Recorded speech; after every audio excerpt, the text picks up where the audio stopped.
तोके कॉलेज पढ़े के बहुत शौक है ना?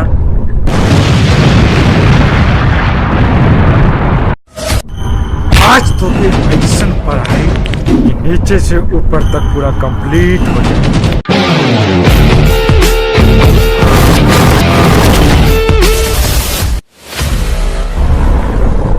मार साले के।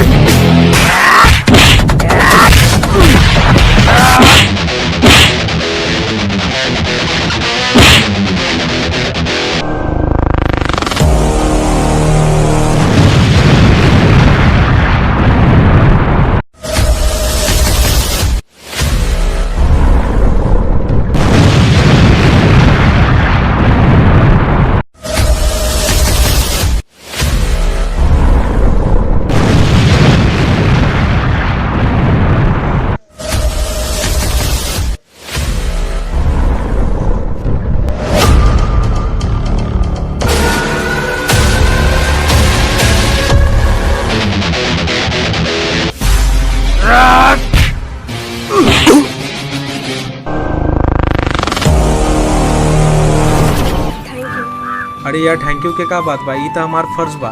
वैसे तोरा नाम का बा? हमारा नाम पायल है। हम शिवा।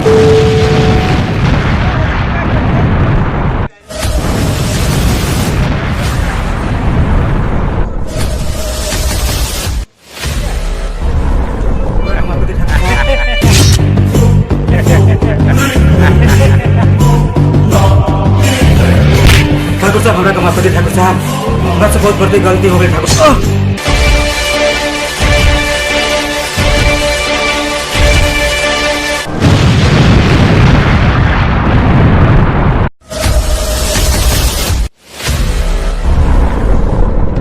ए ब्रो, तार बेटा कहाँ आ रे? तो गांव चल गलवा। ए ब्रो, तोरा बेटा के ऐसा मौत देम ना कि दुनिया में आवे के लिए फिर सोची। ए, चल चल।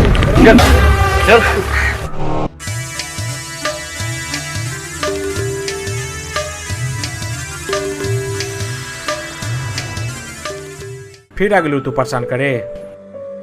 ऐसे का दिक्कत है अपना जान अपना लेना।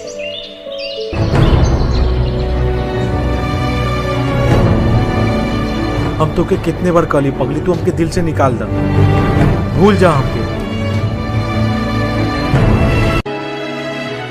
सेवा तू तो हमारा मन मंजिल में बस गई। जब तक सांस रही तब तक तुम्हारे नाम रही।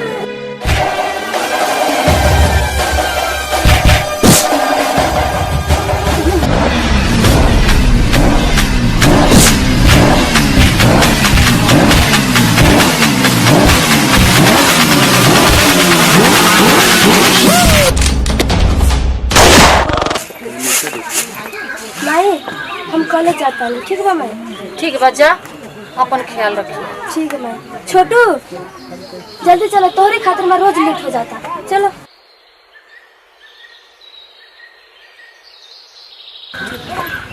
चल छोटू।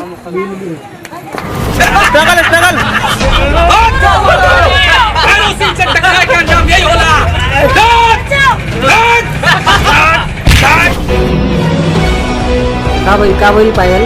काहे रोआ था? हमरा माई के और सूर्या जी के बाबू के भैरव जी के भाई उठा के ले गए।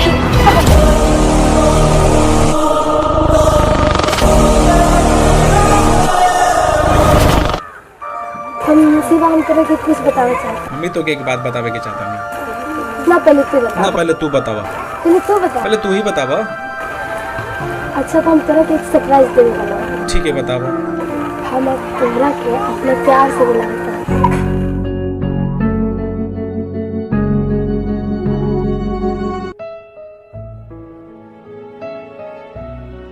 हेलो शिवा, तोरा बारे में हम बहुत सुन ले बनी।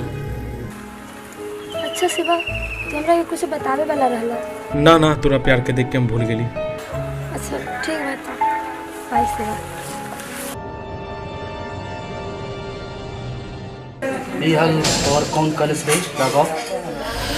भैया वो लौंडिया के उठावे गेल रही, तभी एगो साला लड़का हमार दिमाग खसका देलस।